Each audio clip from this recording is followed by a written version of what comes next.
What's up, guys? This is Joe. And this is Chrissy. And welcome to The Married Life. We believe that it is never too early or too late to have a great marriage.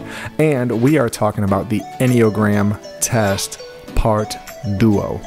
Duo? Dos? Dos? Yeah, because I just got so excited about it last time. Yeah, Chrissy was. She thought that she could end it pretty quickly, but knowing my wife and how excited you are about this is all good things, all good things. Listen, everybody in the audience knows who the talker is here. Oh, all they have to do is go back and listen to the last podcast to hear who the talker is. Okay. Whatever. So for you that don't know what the Enneagram is, Chrissy, I'm going to explain it because you're going to do most of the talking this episode anyways. It is a personality test. Mm-hmm. It's really cool. We actually read a book. I'm pretty sure you quoted the wrong author last time. No, it's James Clear. No, James Clear wrote the Habits book. Oh, yeah. You're right. Yep. So anyways, we're going to put a link to his book. I think it's Ian something. It's The Road Back to You. Mm-hmm. And then also a link to the test, which Chrissy took multiple times to like really figure out what her personality is. She's a type. I'm a type 1, wing 2. Wing 2. I'm a type. We'll talk about that today, guys. Yep. I'm a type 3, wing dos. Mm-hmm. So we both wing each other. I'm your wingman. Okay.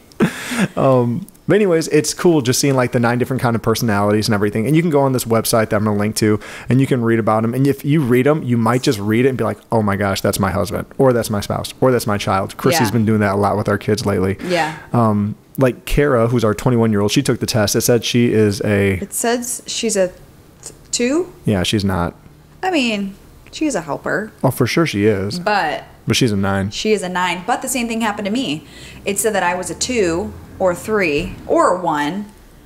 And I started reading the book and I was like, I'm not a 2. I'm a wing 2. That's part of my personality, but I am definitely a 1. We talked about that last time. Yep. And so they're just different. Do you want to read through them again so we can say what they are real quick? So last time we kind of went through them. You guys can go back and listen to it, but I'll give you the names of the 9, but we really described them in the last episode. So the 1 is the reformer / the perfectionist, and we did talk about that a lot last time because that's who I am. That's you, boo-boo. Number 2 is a helper. Number 3 is the achiever. That's moi. Number 4 is an individualist. Number 5 is the investigator. Number 6 is the loyalist. Number 7 is the enthusiast. Number 8, the challenger. And number 9, the peacemaker. Peace, man. Yeah. So today we're going to talk about the wing. And so when you read or when you take this test or whatever you do, I think you should do both. What do you mean do both? What? Take the test and read the book. Oh. What do you think I meant? I didn't. That's why I asked. Are you listening to me? I was thinking about the garbage truck driving by thinking, is that noise going to be on the podcast? So I would do both because, like Joe just said, Kara took the test. It said she was a 2. I will pay her $1 million if she's not a 9. And when I took the test, it said I was a 2. It was not me. I'm definitely a 1. And so the book really helps you to understand yourself more because he starts out with, I think it's like 20 or 25 statements of who you are as that personality. And after I, was reading through the helper, which the test said that I was like, I probably resonated with like 2 or 4 of them maybe. But when he read off the 25 statements of a 1, I was like, faux show. Dear Lord, that's me. Right. It's like somebody's been watching you. For real. And so read the book. It's really awesome because as you read it, you're not necessarily just thinking like, oh, a 1 is so awesome. It's like, oh gosh, like you are reading it and you need to like focus on your weaknesses. Yep. And that's really why we read it is because we were listening to a podcast, figuring out, I don't know how we got to it. But anyways, just always learning more about yourself because if you don't study yourself, how can you better yourself? Yeah. And so we decided to take the test, read the book. And the book is not uplifting and saying how great you are in this thing. No. It's like, listen, because you're this way, this is what some of your negative traits are. These are your tendencies. Exactly. And so that's what you can focus on because you're going to take that into your marriage. You're going to take that into your family, into your workplace, into your, whatever. It's your life. And so to be aware of these things, so you're not just bettering yourself, but bettering the people around you. Yeah. And I also think like for me, I was listening to a couple other personalities, and as I was listening to them, it kind of gave me compassion for those people, you know, because as a 1, I have this voice in my head that is very critical. I see everything wrong about Critical Christy. That's what I call her. For real? For realsies. Come on. I just made that up. I've never said that before. Maybe inside my mind I have. Would you stop it? So I am like, you know, I'm that person, and I don't want to be that person. I don't want to be that critical person. And so as I was listening to the other types, it really helped me like not get frustrated with certain people. I'm like, okay, like they have their own quote unquote demons that they're struggling with, as I'm struggling with this critical spirit. You know, you can't use this like I'm a 1. Like it's not a crutch. It's giving you an excuse not to do those things. Right. Because, I mean, we all know people. That's just how God made me, or that I've always been this way. Or it's like, that's just an excuse. Yeah, you know? You're lazy and you don't want to better yourself. And, you know, it's an excuse. Right. And again, when you better yourself, you're bettering other people, whether it is your spouse, whether it's your family, again, your business, whatever. Yeah. And so it is so important to always self-evaluate. So even for some of you, like, man, I'm not all into this Enneagram thing. I'm telling you, take the test. It's an eye-opener. Yep. Learn your strengths because you want to build on those, and then learn your weaknesses because you want to go to the opposite of those, you know? And here's the thing. If you're fighting in your marriage, if you are like just feeling like you guys are not on the same page, or your spouse says things about you and you're like, it's just not true, it might be. And if anything, don't take the test for yourself. Take the test for your spouse. Because when you hear something, so, I mean, you've even mentioned before that I have been critical. You haven't like come out and said you're critical. Critical Christy. But like just said it. Stop. But you've said things before, and after I've listened to the weaknesses of my personality, that was ultimately the underlying issue of, because you're a 3, you're an achiever, and your love language is words of affirmation, I was doing the opposite. Yes, you were. I'm admitting it. Quit giving me that face. Gosh. Never mind. Don't do it for your spouse. I'm just kidding. But, so yeah, do it for your spouse. Because when I heard somebody else who doesn't even know me, but I took the test and I found out my personality, when somebody else is telling me my weaknesses, it's like, oh man. You know, it's like when your parents tell you to do something, you don't do it, but when a friend tells you, you're like, oh yeah, good idea. Yeah. You know, and so it's like one of those things. So do your spouse a favor, take the test. It might just save your marriage. And it's fun. You know, when you take the test, I mean, you took it and we were fun. She did quote unquote for those not watching the video. But yeah, so for us, it was fun doing it on a date. We were driving to Chicago. You took it, and we were able to talk about it, listen to the book, and then we was like, "Oh my gosh, that's totally you," you know. Yeah, it was funny. Yeah, same thing. Like when I took the test on the way back from Ludington, we were listening to the book, and like, "Oh my gosh, that is me." Oh my gosh, that is, you know. And so again, it is just fun to go through with each other. And again, even if you can't read the book, you can totally Google your numbers and see again. Start learning. Yep, start learning your strengths, your weaknesses. There's blogs out there. There's some articles about it, stuff like that. I actually sent you earlier one Enneagram. Oh, I did. Parenting. Yeah, on parenting, which is super interesting. You know what? And I've been even thinking about that. Like, there are certain things that certain pressures that I feel like I put on my kids because of my personality that I don't think are necessarily like, you know, the right thing to do. You know, I feel like my kids don't have as much fun as other people who might be like. No, they totally have fun. I told Chrissy, because Gwen is a 1, like Chrissy is. So she's my mini-me. She is. She's a perfectionist, and it's black and white. If there is a rule, she follows it. Yep. So I told Chrissy, listening to that, so this is something that I thought would be a good counter to it, is that when Gwen is taking a test or doing gymnastics or whatever she does that's, you know, achieving something, is to purposefully tell her to lose. Because for her to understand, like, we don't accept you just because you're winning. You know, we don't accept you just because you're number 1. We don't accept you just because you're learning your life verse every single month. We don't just accept you because, you know, we accept you because we love you. Like God loves us, you know. There's nothing you could do that would keep us from loving you. So go and fail. And I know that would be so hard for her, you know. Oh yeah, because there's things that she doesn't do because she knows she's not good at. Yep. And that's my personality. Like soccer. Well, let's not talk about that. Yeah, that was a waste of our time and money and Praise Time God. and money. Praise God. Okay, so today we're going to talk about your wing and what that means, because ultimately if you take this test, you are not like for me, I am not solely a number one. Everything that I do is not a number one. And so I want to explain this a little bit.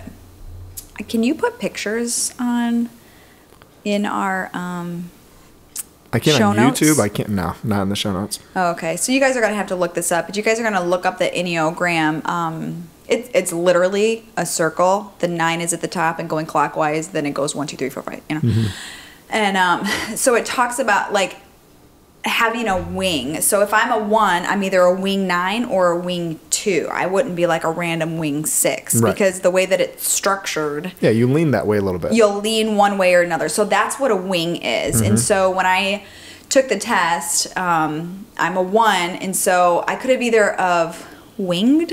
Wonged. It's wonged.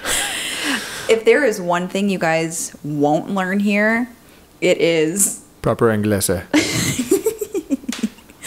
or Spanish. No English. And so I am a 1 wing 2, so that means the 2 is a helper, and so my personality is perfect, like the perfectionist. My personality is perfect. Everybody wants to be me. Except deep inside, I'm so critical of myself. Stop. Criticocracy. Okay. But the perfectionist, but I'm also a helper. So if there's anything that I can do to help people or whatever, whereas I don't really connect with a 9. I'm not really a peacemaker. I don't think I have an opinion. I don't You're always a peace breaker. Would you stop it? I don't always share it. I'm not like very vocal about it, but if I have an opinion, I'm going to tell you what it is. Yeah. You know, but you're not trying to keep, let's all be cool. Yeah, Hey, we all love each cool. other. You good? Okay, we're going. Oh my gosh. Don't want to talk about it. Okay. And so and again, I'm not trying to make fun of a 9. Like no, I just but that did. would be an unhealthy 9. Exactly. So remember when we talked about last time, there's a healthy version of your personality, there's a moderate, and then there's a healthy version. Right. And so you always are striving to be that healthy version. It talked about like 1s being like Steve Jobs. He was a 1, and you know he had to get the iPhone perfect, and he didn't stop but he was probably an unhealthy, because I've heard a lot about his home life and family life, and it was just, you might call it unbalanced or whatever it may be, but he was an unhealthy one, but he got it done, huh? And so that's what you're going to be looking for. Joe, which is actually pretty cool, Joe's a 3, and he winged. Gosh, I don't know. I wung too. He's a 3 wing 2, but he could have been a wing 4, which is an individualist, and you were definitely not individual. I'm not a free spirit. Well, I am when it comes to money. Yeah. Let's spend it, girl. Yeah, so for me, it's kind of like the same thing, is that, so for church, like, I love helping out, whether it is trying to get somebody to that next level, discipling somebody, load in and load out, just, helping people out. You're achieving, but you're also helping people achieve as well. Exactly. And so the next thing that I want to talk about is that unhealthy and healthy, because I think this is so important. Like I said, when you go to read the book, don't read it as look at me, look at me, look at me. You also don't want to get depressed about it. Like, I feel like for sure. Like you got to go in it knowing, okay, this is going to read my mail, and I'm going to better myself from it. Yeah, it really is. When I first listened to it, I was like, oh my gosh, I'm a terrible person. The worst. Why do I have any friends? Oh gosh. Why does my wife love me besides my rocking body? God, Joel. You did not have to laugh that hard. It's just the way that you're saying it. I thought it was because you're like, you don't have a rocking body. You do, and I think you do. Oh, well, thank you. Okay, so. Good thing we're recording this with video, or my shirt might have just came off. Oh my gosh. Aren't you trying to teach us something? I'm trying, but you're distracting me. With my rocking body. Anyways, so growth and stress. So if you look at the Enneagram, it kind of looks like a weird symbol, but as you're reading it, you just need to look at it as I'm talking about this. But for a 1, there's a line going from a 7 and a line going to a 4. So a 7 is the enthusiast. That's my unhealthy way. Okay. So if I'm an unhealthy 1, I go towards an unhealthy 7. 7. Yeah, which is an enthusiast. And if you look at it, an enthusiast is very scattered.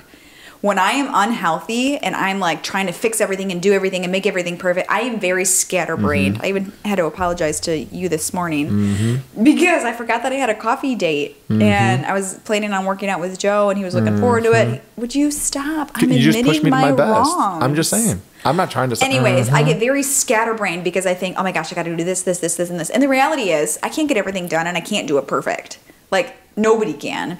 But that's how my brain thinks. And so when I am very unhealthy, that's how I get. I get very scatterbrained. And so, but if I'm a healthy... Oh my gosh. You're critical Chrissy and then you're ditzy Chrissy. For real? Come on. I give up. Shut this thing off. That's the end of the podcast. Anyways, so, but a Pray healthy... for our marriage. We got to start listening to marriage podcasts. But a healthy one will lean towards more of a 4, which is an individualistic. And so, like, let me read you that one. A 4 is expressive, dramatic, self-absorbed, and temperamental. That's not good. That doesn't sound healthy at all. But I am very expressive. I'm very bubbly. I'm uplifting, where kind of that critical spirit kind of dies down. Right. And I'm more fun. Yeah, I see that. We want fun, Chrissy. Right. We don't want critical Chrissy. So it just helps you to understand, like, okay, when I'm acting like this, I need to be aware of these types of, you know, things in my life. Or if I'm on a healthy end, and I get that our life kind of, it goes in waves. I was reading an article. I sent it to you. Did you get my email? I did, but I did not read it. Yeah, so it really talks about, like, everybody has like 4 burners in their life, and it's all about keeping them lit or keeping them strong, but the reality is you can't. So the 4 burners are your family, your friends, your work, and there was something else. Is it faith? I don't remember, but it really talked about, like, nobody, as hard as you try, you cannot have all burners on blast at all times. Yep. Something is going to die down and you're going to fail at something. And so just to have that reality of, okay, here's a season in my life. So in your 20s and 30s, you're really building your career, you're pouring in, you don't have any kids, you're just getting married. It's really just you and your spouse, and you're really, you know, so your family and your work is probably like high. Well, then you start to have kids, your career starts to, not to go down, but, you know, your attention is in different directions. And so just being aware of the seasons in your life. And I think once we start to put in our personality into perspective and understanding yourself in that way, you don't go off the deep end. I think that's when people have like midlife crisis and like nervous breakdowns and all that kind of stuff, because they're not self-aware. And so I love this, and all right, it's tell really me mine. Tell me mine. Oh, your unhealthies and your healthy. So as a 3, Joe's unhealthy is a peacemaker. You get if passive. Yeah, you get very passive. Let's see what this says. Receptive, reassuring, complacent. That's a really good word for you. So, you know, if you're not, because you're an achiever, if you're not feeling accomplished, or if you just kind of feel like you're sitting in the back seat and just kind of, you know, coasting through life, and you don't feel like you're conquering things, you do get very passive. And but I think you're aware of it. It doesn't mean that you don't do it, but you're very aware of it.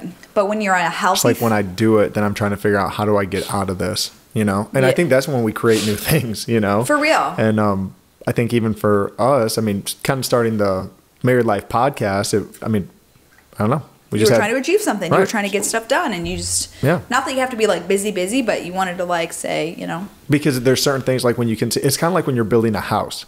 Like as a construction worker, you can actually see the progression, you know? Sometimes in our life, especially in ministry, you can't just see the progression on people. It takes time, you know? And then sometimes people don't even tell you about how, like, you know, they've been progressing. So you're just... you meet with them. You have this like really intense like counseling meeting with them, and, you know, they're breaking down and all this kind of stuff, and then you never hear from them again. Right.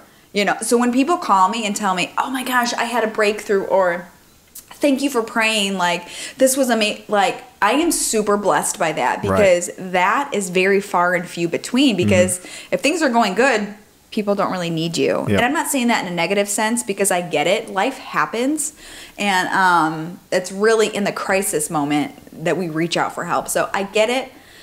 But what I'm saying is, tell me when your life is good, because I appreciate it. It's like investing, you know, Yeah. you want to see a return on your investment. It's true. And I like I like to create things. So. Yeah. So, but a healthy you is a loyalist. Which, A healthy you. A healthy you, a healthy Joe, is a loyalist, which is a 6. And a 6 is engaging, responsible, suspicious. Are you suspicious? Suspicious Joe. But you're very engaging, you're very responsible, you get the job done when you're a healthy version of yourself. Yeah. And so I just encourage everybody out there, go take the test, go read the book. If you're not a reader, Joe and I listened to it on Audible. Yep. Isn't your first book on Audible free? It is. It is. It is? Yeah. So this is a really great book. Yep. To get on Audible for free. Side note, your mom wanted me to send you this book, and she doesn't have Audible, so it could be for free. Send it to her. Okay. So, just if you're not a reader or whatever, but you can get it on Amazon. It's super cheap. It's $6, $7. yeah, and it's a really easy read, and you don't have to read the whole book. Yeah. Literally, take the test, find your number, read your number. Yep. I would say as like a leader, it is really good to, again, know your spouse. If your kids are old enough, have them take the test. We For had real. Kara take it. She's 21. Obviously, Vivi can't take it, our 2-year-old. She's an 8. Yeah, she is definitely. But as a leader, I think it would be great to have your team take the test so you can see their personalities and where they're at and be able to talk with them more clearly and understand what they're feeling. Because a lot of times what I do is I think, well, why don't you just want to get crap done the way I want to get crap done? Not if you're talking to an individual. That's what I was just saying. Say that Individual. word. Individual. A number 4. If you're talking to a 4, it's not like that. No, they're a free spirit. They want to create and, And I'm like, hey, listen, we ain't got time to create. Just get this crap done, you know? No. And that's what I have to, and I think it's helpful for you doing graphics and when I do video, understanding that when creating certain things like that, it does take time. And so for me, it's like, okay, I'm going to let you be a free spirit and know this, but I'm still going to give you a deadline of when to expect for it to be done. But I'm going to not necessarily put you in a box that you have 3 days to do it. I'm going to give you 7 days or 14 days. You know what I mean? Yeah, well, that's what I was talking about. Once you start to understand other people's personality, especially the ones that you work really close with, maybe you can't do it for everybody, but your close-knit team, you should definitely do it with because I was listening to the Carey Nieuwhof podcast, and he had this guy on it. I think we talked about it last time. If you're a leader, listen to the Carey Nieuwhof Leadership Podcast. Oh, for sure. Well, this guy was on it, and he was talking about it, and he was saying... or maybe he was saying somebody else did it. I don't think he did it. Anyways, but there was a company out there that on everybody's office door is their number. Oh, wow. So that's he a good literally, idea. yeah. So when I'm coming into a meeting with Joe and I see a 3 on the door. All right, I could probably just give him a task list, give him the vision behind it, and he's going to run with it and go for it. But here's the thing with the 3. Once I do it, I want to be affirmed that I killed it. For real. Because if I do it and I get no response, I'm like, okay, well, why then did why I did I just do that? I obviously because it's my job, but still, you want to be noticed for things. And again, it's not like a pride thing. It's weird. It's like this inside, it's just like how you're a 1 and I'm a 3. There's a difference. It's like my mind is just like, when you tell me being recognized. Right. I hate it. But when you tell me I'm doing good, then I'm going to achieve even harder. You know, it's like it fuels you. It does. It fuels me. Cool. Give me my next thing. I'm going to kill that too. You know. Watch your language. I know. I almost cussed at you guys. But yeah, walking into a 3 and walking into a 4 is going to look completely different. Even an 8, like a challenger, there's somebody who's very combative. Not that it's a bad thing, like a lawyer is a good thing, they're just a challenger and they thrive off of that environment. Yeah, and even understanding an 8 is that even when I actually thought, I was like, maybe I'm a little bit of 8, but I think I'm just an 8 when it comes to movies, and I'm just talking with somebody about it because I get very yes, you do, passionate about it. Because is that the word now? There's some movies, yeah. What meme did we just see the other day that was like saying an 8's passionate? What's his name? The cook from Gordon Ramsay? Yes. They're like, why are you always yelling? Why are you so mean to everybody? Yeah. He's like, it's called passion. Yeah.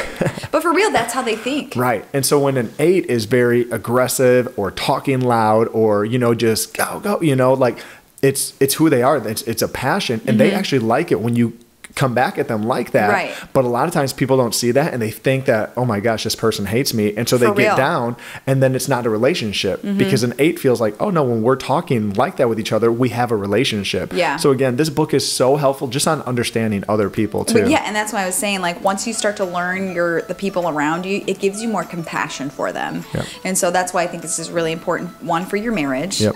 but two, for your team. Yep. And so, yeah, that's all I have. But I hope this inspired you and encouraged you to learn more about yourself, to learn more about your spouse and your family. It is definitely going to make you stronger Yep. as a couple, and bring you closer together. I truly believe that. Oh, without a doubt. It's brought us closer together. It really has. I'm reaching for you. Oh, sorry. Your hands are sweaty. I know. Sorry. It's on here. Ugh. All right. I'm Joe, I'm Chrissy. and this is The Married Life, and we believe that it's never too early or too late to have a great marriage. See you guys next time.